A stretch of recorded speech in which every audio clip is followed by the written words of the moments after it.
Hello, Guruji. So all of you, if you're watching this, you are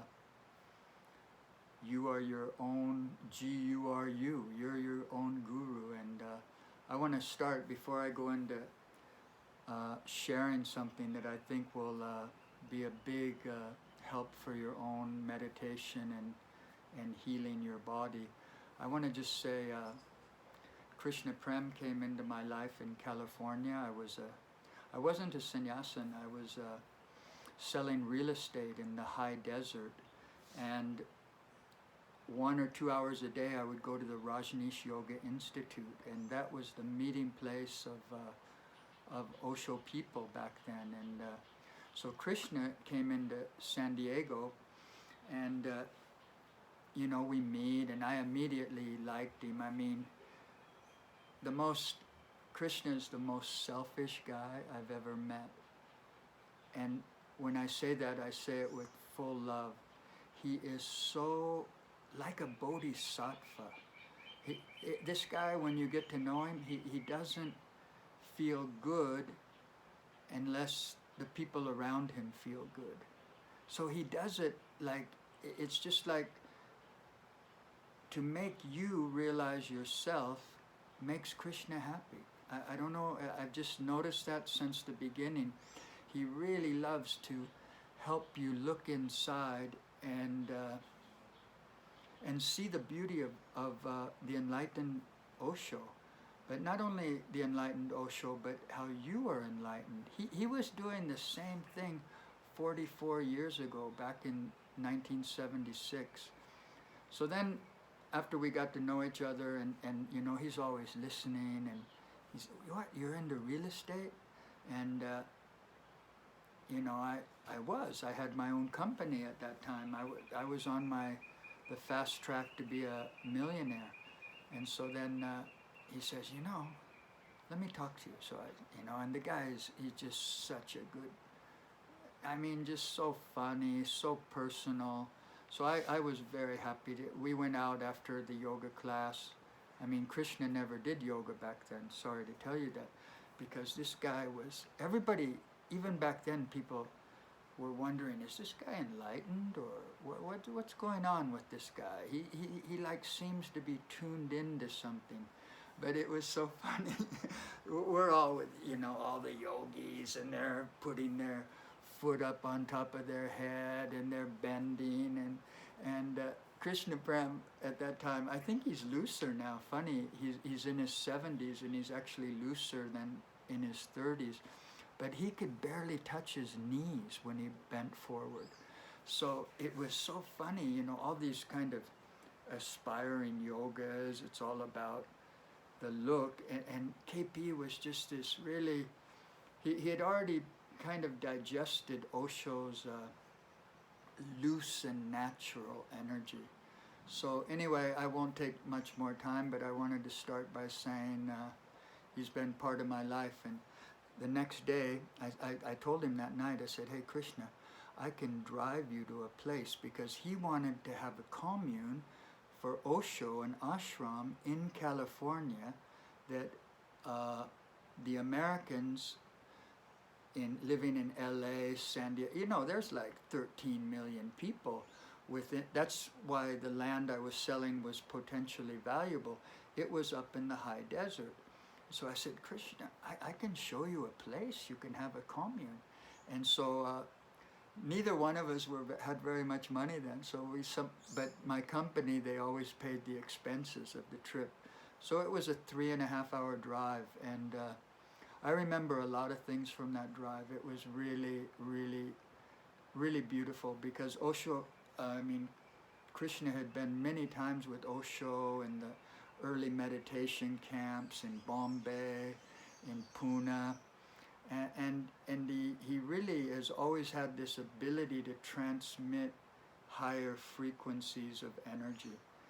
And so we just had a ball driving and looking around, and sure enough, we found Geetam. We found the property. It was $100,000, 110, and I said, Krishna, how are you going to pay for this? And he said, I have no idea.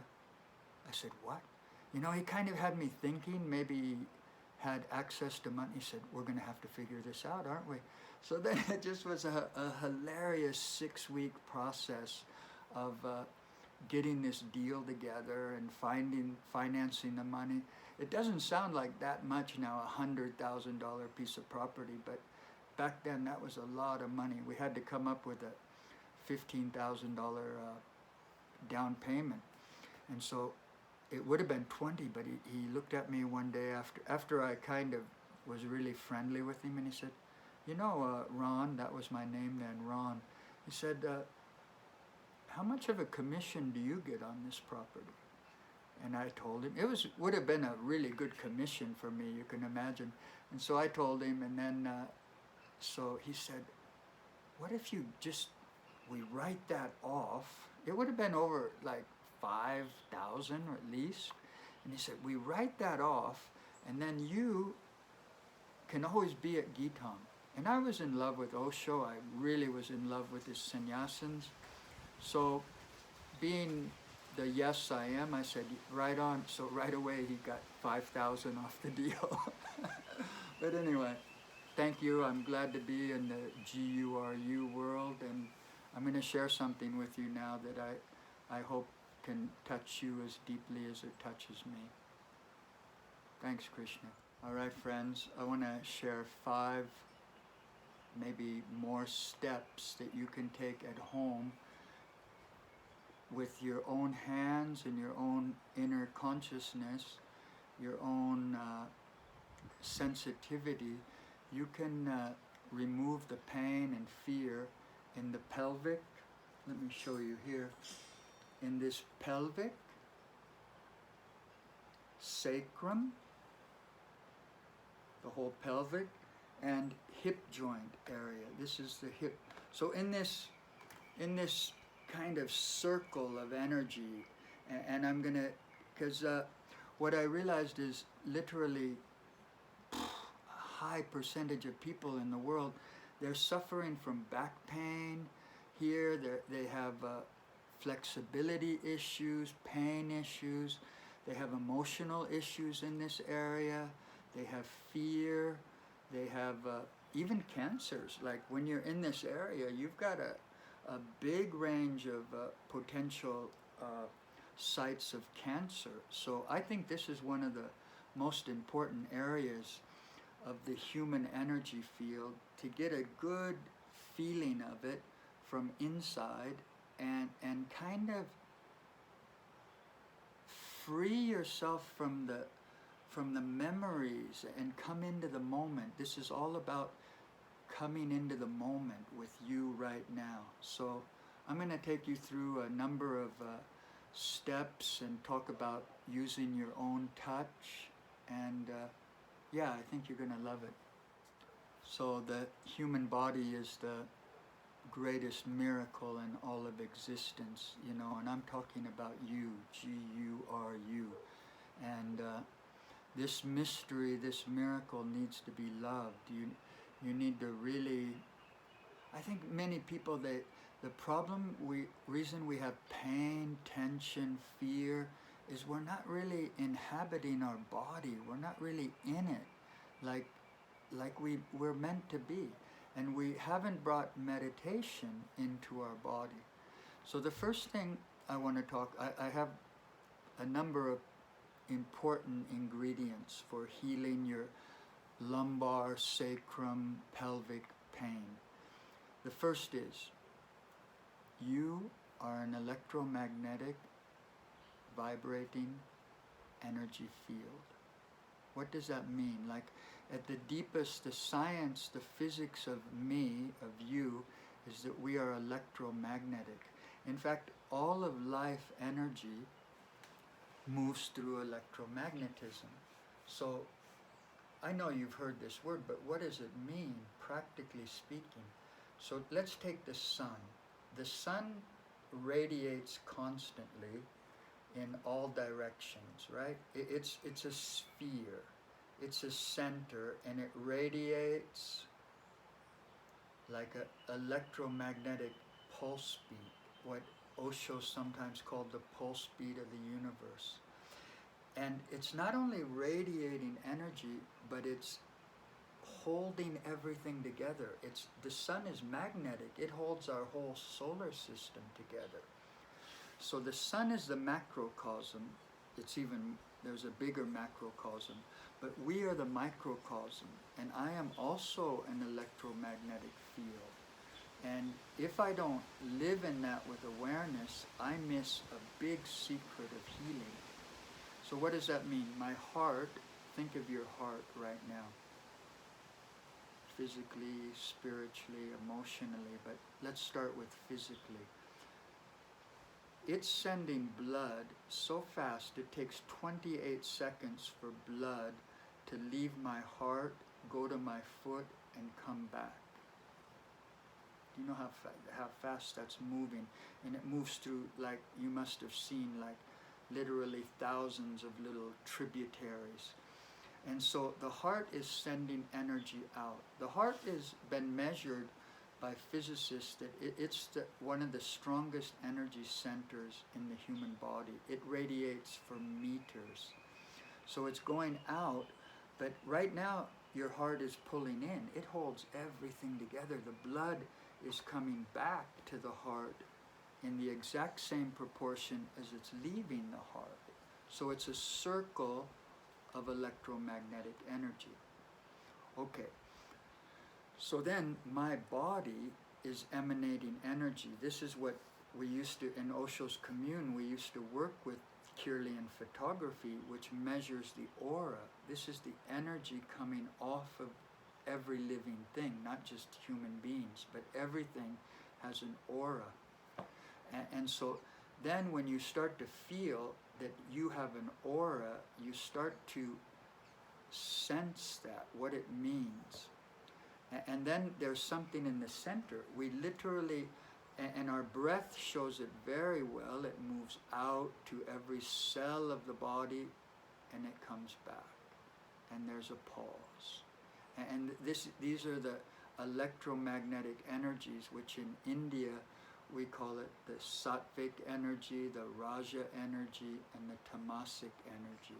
And this is one of the keys to healing. Let's talk about the human hand. The human hand is, wow, it's like unbelievable. And this is one of the most magical, mystical parts of the human being, is what travels through the human touch. And what I want you to do before we do the self-touch on our own body, I want you to focus on your hands from inside.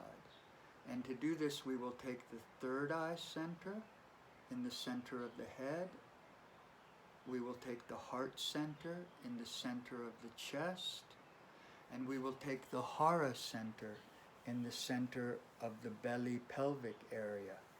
Okay? So these three, like again, like we're electromagnetic, and within the solar system there are planets, there are centers of energy.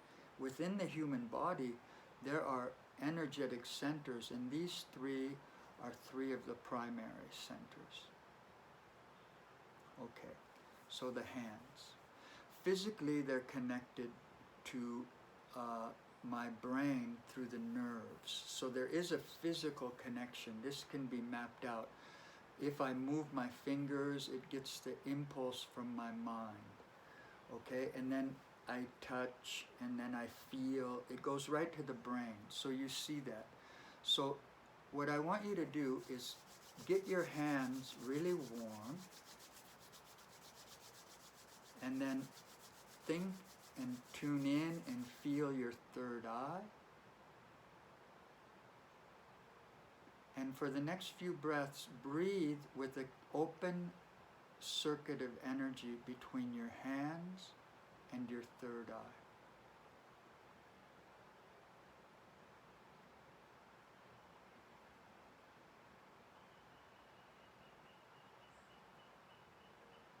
Let it happen.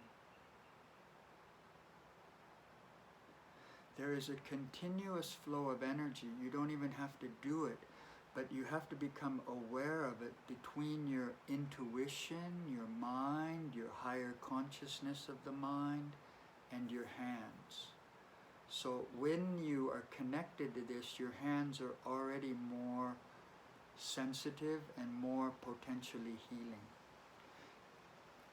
All right, pause and feel your heart center. You can even put your hands around your heart and think about, tune into your heart. And I think you know enough anatomy to know that there is a bloodline from the heart to the fingers. It's coming back and forth. It's electromagnetic every second. I think from the heart to the fingers and back is less than 28 seconds. These kind of things have been measured. It's crazy, huh? But anyway, what I want you to see is there's a communication channel, and the blood is the chi energy. If you want to heal, you've got to connect with what's called the vital force. So you want to feel your heart and your hands at the same time. Whatever you touch, you want to open channel to the heart, and you want to send energy from your heart through your hands. And now you can see I'm not only talking about physical heart, I'm talking about your energetic heart, your cosmic love heart. You want to have it connected to your hands. And it's easy, friends. This is not anything difficult. You are you. G-U-R-U. Okay, and then the third energetic center, let me remind you, this is the thinking center, intuition. This is the feeling center, sensitivity. And the hara, as many mystics have said, this is the center of being. This is the center of meditation. This is the center of trust. Often the mind and the feelings are a little afraid to trust, but the center of trust in the human energy field is what's called the hara. So put your hands front and back and just take the shape, and just with your eyes closed, just hara, hara, hara, and feel it like the sun I was showing you, and energy radiates to both hands from the center, wherever that mysterious center of your own being is. Breathe into it, come close to it, talk to it. And then from the hara, feel that energy moves out of the center of your being to your hands. It's a circuit of energy. Everything is electromagnetic.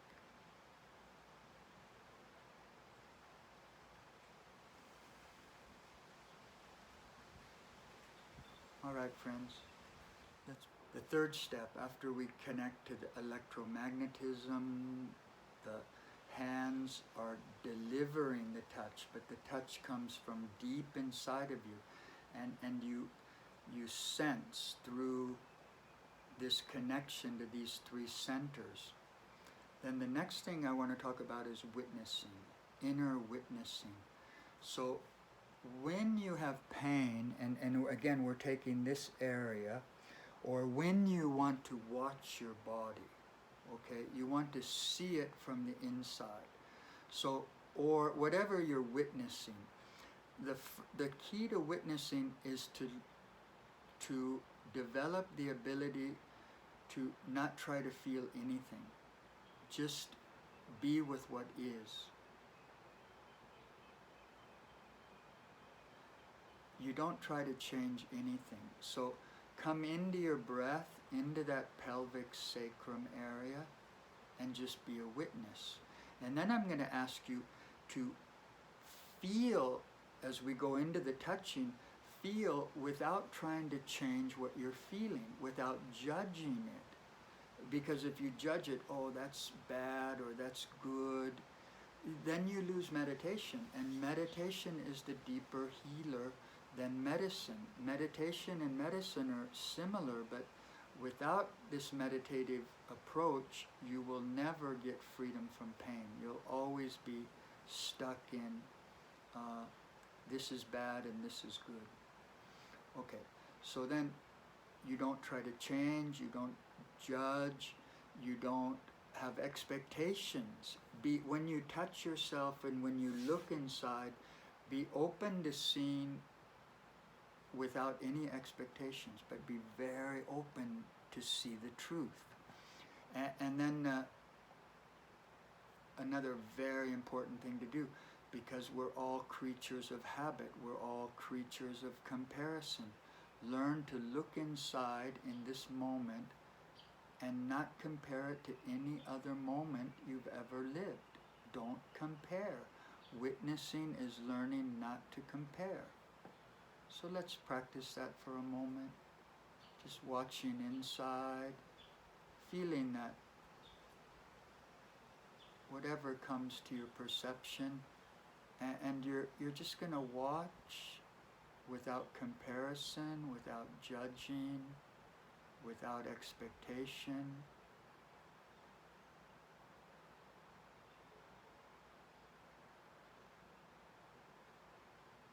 But very, very present, alert, and sensitive. That you can play on your own, but these are the fundamentals. Friends, the sun is setting here in Vilcabamba, Ecuador, so you're going to see a little sun in my eyes, but enjoy.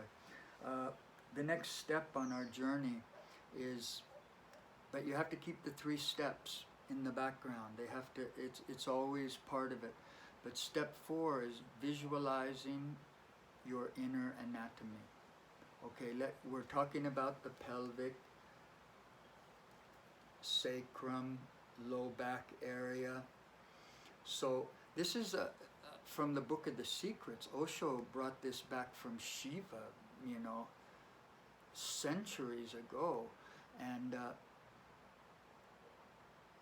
it's a tantric technique of seeing your body, and the tantrikas, Osho told many stories. They used to meditate with the bones.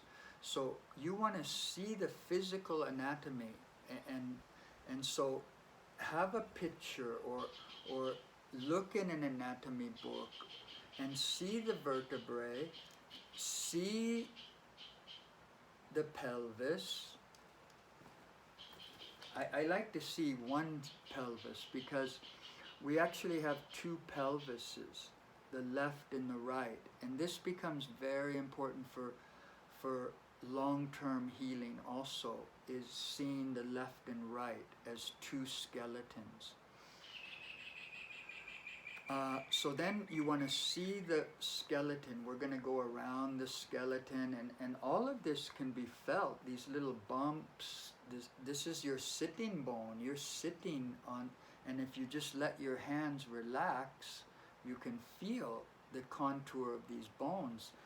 The pubic bones in front, and I'll show you up close, but this is the disc that separates the left and right skeleton, and they join to your sacrum, they join to your pelvis, they join to the vertebrae, and so this you start to visualize from the bones. That's the solid structure. Then you have muscles. Of course, within each muscle is the nerve. Then you keep expanding your ability to see the physical anatomy. And then it includes the blood is flowing through there, the lymph, the organs inside the pelvis. I mentioned there's a lot of cancer that happens in the organs of the pelvis. So then the next step is energy lines. Okay, we're not only physical. You want to start feeling the flow of what's called meridians. And this again, it helps to have this electromagnetism. And so then from there, we're going to also tune into the emotional anatomy, which is a completely different energy.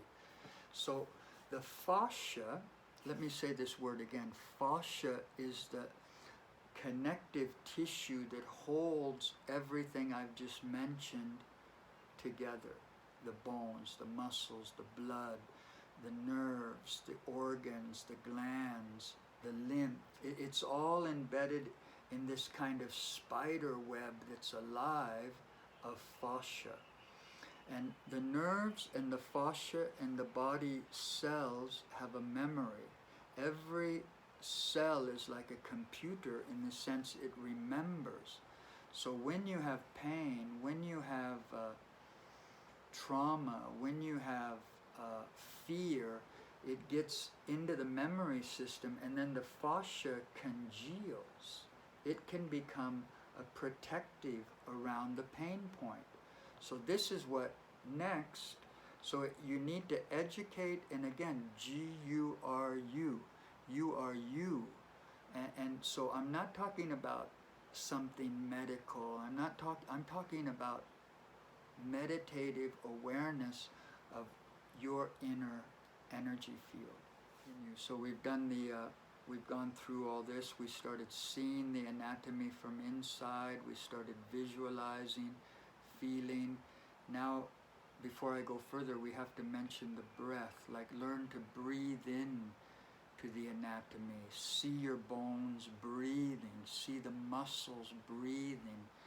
The breath is not just in our chest. It moves like a pranic, cosmic breath through all the cells of the body. But again, if you don't look for this and open up to it, you won't benefit from this. But you have been given everything to heal yourself.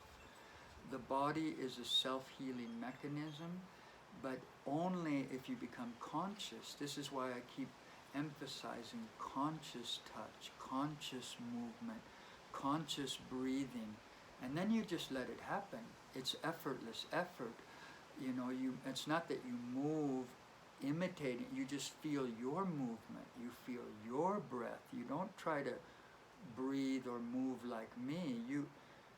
G-U-R-U. So it's very important to start using your breath as a touch, as an inner touch. Let's get back to the human hand. Let's get back to your hands. And human touch is the kinesthetic sense, the sense of inner feeling. And the hands are something that are just, I've said it before earlier, but they're just so miraculous. And now let's talk about touch. I'm going to change the angle of this of the video so you can let me see. You can see that I'm touching the pelvis. I think this works. So this is your hips and pelvis as you're sitting down. You could do this laying down. You could do this in any position. But this is your hips, and this is the femur bone that has a bump on it. And so I want you to put your hands on both sides, close to this area, and then try to get into the flow of everything I've set up to now, and then be off the body a few inches or centimeters, and then just start to tune into your pelvis. Tune into your low back. Relax your hands, open the 3 energy centers, allow electromagnetism, allow the breath.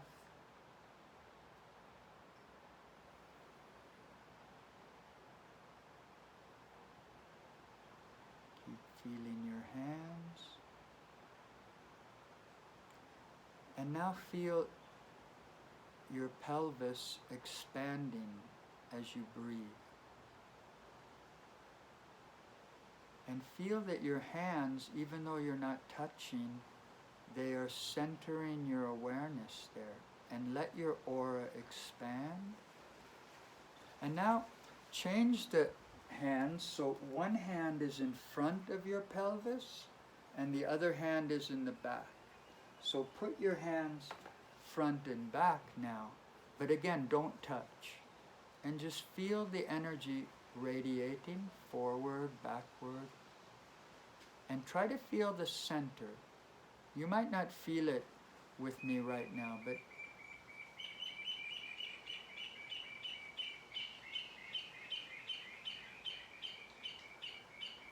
Okay, you'll have to do this more on your own.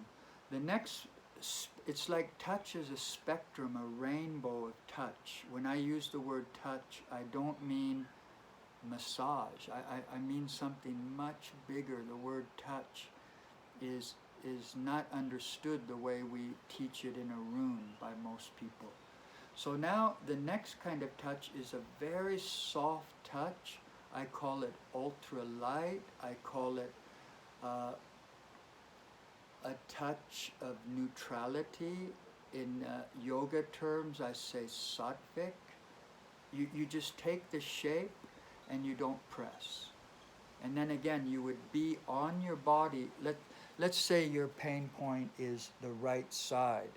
So you would go front and back on the right side, but really, really soft, no pressure, and just be there and apply those meditative principles. I said, just tune in, use your hands to center your energy. See how far inside you can feel the touch. And again, you don't do it, you don't press. You just let your hands relax. Okay, the next we would start to do is let's feel all the bones. Let's go around and move your skin or your fat or your muscles and see if you can feel the contour. And I'll let you see the skeleton even if you don't get a skeleton, but follow the contour, touch it and kind of press it, kind of hug it, or you know when you press some muscle of somebody and you want, oh, you're so nice, kind of feel it and feel through the muscle to the bone. And then go to the sitting bone, do that from underneath. You can get on your side and lay down and feel the muscles, and then feel the bone, and then follow the bone along the between the sitting bone and the front. Okay, so follow the bone, and then you can touch this part, the pubic bones. You can touch back here where it joins to this sacrum. You can feel your sacrum, really feel it, kind of move the skin, move the muscles. We have to talk about sex now. We have to talk about the mind. We have to talk about the immature mind. That I was doing this with someone, and a really kind of professional woman said, you know, I feel I'm doing something dirty. And she was a very successful professional woman, maybe in her 40s. And she said, and she had back pain. And so then I started talking to her about, do you understand that the body follows the mind? Do you understand that our subconscious mind is bigger than the conscious mind? And she said yes, she knows this. And I said, do you know the effect of this attitude you have about this on your own pelvic organs, your own fascia, your own nerves? And she really got it. I said, we have been programmed to be afraid of touch and to be afraid of our sexuality, to think there's something dirty. And so even when I say self-massage, some people giggle, you know, oh, does this mean we're gonna, you know, play with ourselves? Is this a kind of masturbation? So you have to clean this, what in yoga is called the Manomaya Kosha, the mental body. And this is part of healing, is removing these conditionings around touch. So this is important. And this energy center, this is the creative center. And so when you follow your hands along this ridge and you start to massage it and touch it with love, you will have these thoughts, oh, am I doing something like foreplay? No, you're tuning into this vital part of your natural body. You're not doing anything wrong. And if you don't pull this idea out of your brain, I think you will always have some degree of pelvic, low back tension and pain. And if you really, like, you have very strong attitudes that you've repressed and you've put in deep into your subconsciousness, probably it's going to create really big problems. And whatever exercise you do, whatever diet, whatever massage you have done to you, or healing, it's going to keep coming back. We have to look at this thing holistically. All right, so meditate over that one. So let's continue the spectrum of touch, and these are different little apparatuses, because when we start to use pressure on muscles, like especially if you lay on your side a little, you can get in these muscles where you feel the back pain or the pelvic pain or the nerve radiating pain. And you could use your fingers for sure, but with Chuaka, this enlightened self-massage I'm sharing, you want to use intentional deep pressure. You want to loosen up the fascia I talked about, the muscles. And then when you create a pressure, I recommend being on your side or being on your back, and you know, use a tennis ball under your back sometimes where the pain is, and relax into gravity, and keep bringing the first steps I brought. Bring your awareness, bring your witnessing, bring your let go, bring your breath. Okay, and so then learn to put a pressure on different points. And then the sensation, as you add pressure, the sensation gets more. And then you activate the memory system. And in every pain, there's like trauma of an injury or of a repetitive movement that you just get worn out and then you're just in pain, or an emotional trauma, like many people that have had sexual abuse experiences, or very extreme situations around sex. They get an imprint of a certain trauma. It's a spasm, and again it goes under consciousness and it becomes normal. It just I always feel like that. But you can remove it, and for the pelvis, you can be on your back and you can get into this whole perineum area, and you can get a pressure that really brings your consciousness to the moment, and breathe with it. And then the key is, with self-massage, is learn to give your hands freedom to follow their intuition. Everyone has deep intuition in their hands. This is, again, when I was just after I met Krishna and we bought the property in Geetam, I went to India immediately. And one of the first things I heard Osho say is that massage is the forgotten language of touch. And everybody has it, but we forgot. So your hands know what to do. And when you start with neutral, then you move into a wraparound touch, or molding it, like mold your own body like it was clay. In fact, it is clay. And when you have pain, the fascia and the clay, or the muscles, they get hard. And then they don't allow the nerve flow, or they pinch on the nerve, and it sends a constant message of pain.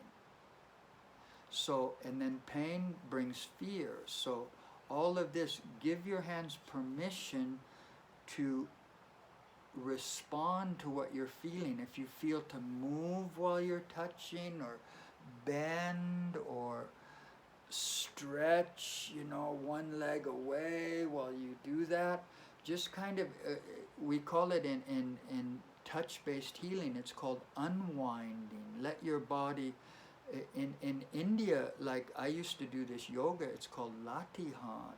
You let the movement come from inside, but your hands are focused. You're letting go and you're focused. And I think if just this much, you will start to heal and bring harmony back to this area. And I'll let you go for now. I don't know, I probably took too much time for the assignment I was given by Krishna Prem. But I love you all. Anybody that is connected to this website, I have a deep affinity for you. And I wish you all the best. I know this pelvic, sacrum, low back area is problematic, but you can heal it with meditation, with your own loving hands. Let the love come from your heart, the cosmic energy from the third eye, and the being. Let the meditation come from your hara, and let go of the pain and open up to the new energy. Let me pause and see if there's any closing thing I would like to say. It's really a very, very big subject that it's so that's what I love about human touch. It's one of the richest and multi-dimensional subjects in existence. And so what I would like to say is, trust your hands, trust your touch, and don't be afraid of pain. Pain is part of life, and when you bring your awareness to it, you bring your love to it, you bring your acceptance to it, it's already started to become much less. And so, we learn many, many things with Osho and the enlightened ones, but one of the most valuable treasures we got from Osho, and I saw it with him because I touched him a lot. I touched him hundreds of times, and this man had no fear of pain. He had no fear of natural body energy. He really loved the body. So anyway, friends, thanks Krishna. Love you, and keep on doing it, man. You've been inspiring people for the 45 years I've known you, and I know you're gonna keep doing it. Love to you all.